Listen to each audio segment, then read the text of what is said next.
ఉరులు విప్పి ప్రజలను చంపుతా ఉన్నారు. అధికారులకు సిగ్గు కూడా లేదు. కింది స్థాయి గ్రామ స్థాయి నుంచి జిల్లా కలెక్టర్ గారి వరకు అన్ని డిపార్ట్మెంట్లు, ముఖ్యంగా ఇరిగేషను, పోలీసు, మైనింగు, రెవెన్యూ అధికారులకు అనేక సార్లు ప్రజలు, రైతులు ఫిర్యాదులు చేసినా రాత్రింబవళ్ళు తీరిక లేకుండా ప్రతి చెరువు ఇలా ఖాళీ చేశారు. ఇలా గ్రీన్ఫీల్డ్ హైవే పేరు మీద స్థానిక ఎమ్మెల్యే దొంతి మాధవరెడ్డి కాంట్రాక్టు బట్టి ఇవాళ మొత్తం ఈ ప్రాంతంలో విధ్వంసం చేస్తూ ఉన్నారు. ఇది రేపు చాలా ప్రమాదం. 1000 ఎకరాల భూములకు చాలా ప్రమాదం. ఎట్లా పడితే అట్లా చెరువులు తవ్వే అధికారం ఎవరికి లేదు.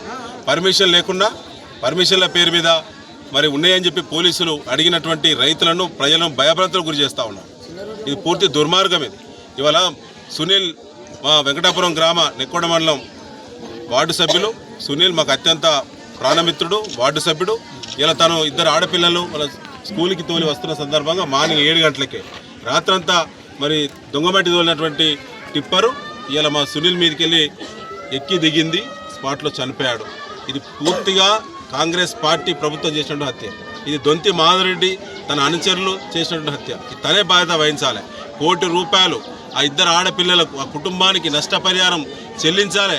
సిగ్గు అనిపిస్తే ఇప్పటికైనా ఒక ప్రజాప్రతినిధిగా ఉండి ఈ దొంగమట్టి దందాలు చేస్తూ అడిగిన వాళ్ళ మీద తప్పుడు కేసులు పెట్టి ఇలా పోలీసులను అడ్డం పెట్టి చిల్లర కేసులు పెట్టేయడానికి సిగ్గు అనిపిస్తలేదా? పాలన అంటే ఇదేనా? మార్పు అంటే ఇదేనా? ఆనాడు నేను కూడా ఎమ్మెల్యేగా పనిచేశాను. ఆనాడు గ్రామాలకు ఇంత అశాంతిగా ఉన్నాయా? ఇలాంటి కేసులు రిజిస్టర్ అయినా ఇక్కడ పొలిటికల్ కేసులు. ఇలా టార్గెట్ పెట్టి అడిగిన వాడిని, ప్రశ్నించిన వాడిని, నిలదీసిన వాడిని, రాజకీయంగా ఎవరడ్డం వస్తే వాళ్ళను ముందే అణిచివేసే ప్రయత్నం చేయడం, పోలీసులు అడ్డుపెట్టి చేయడం. పోలీసు అధికారులారా, ఇప్పటికీ చాలా హెచ్చరికలు జరిగినాయి. ఇది చిట్ట చివరి హెచ్చరిక.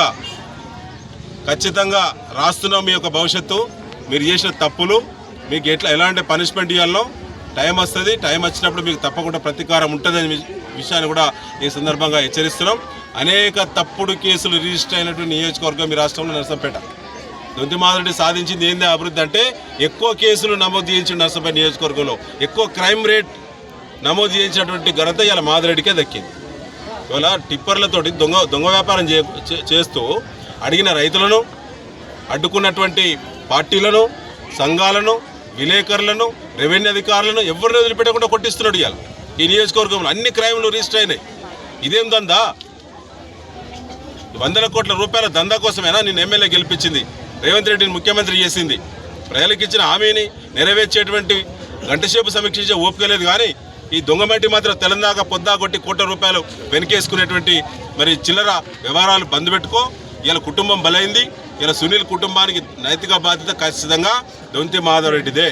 ఎందుకంటే ఆ టిప్పరు, ఆ మట్టి, ఆ దందా అవన్నీ కూడా నీ కుటుంబ సభ్యులే, నీవే బాధ్యత వహించాలని చెప్పి మేము బీఆర్ఎస్ డిమాండ్ చేస్తాం.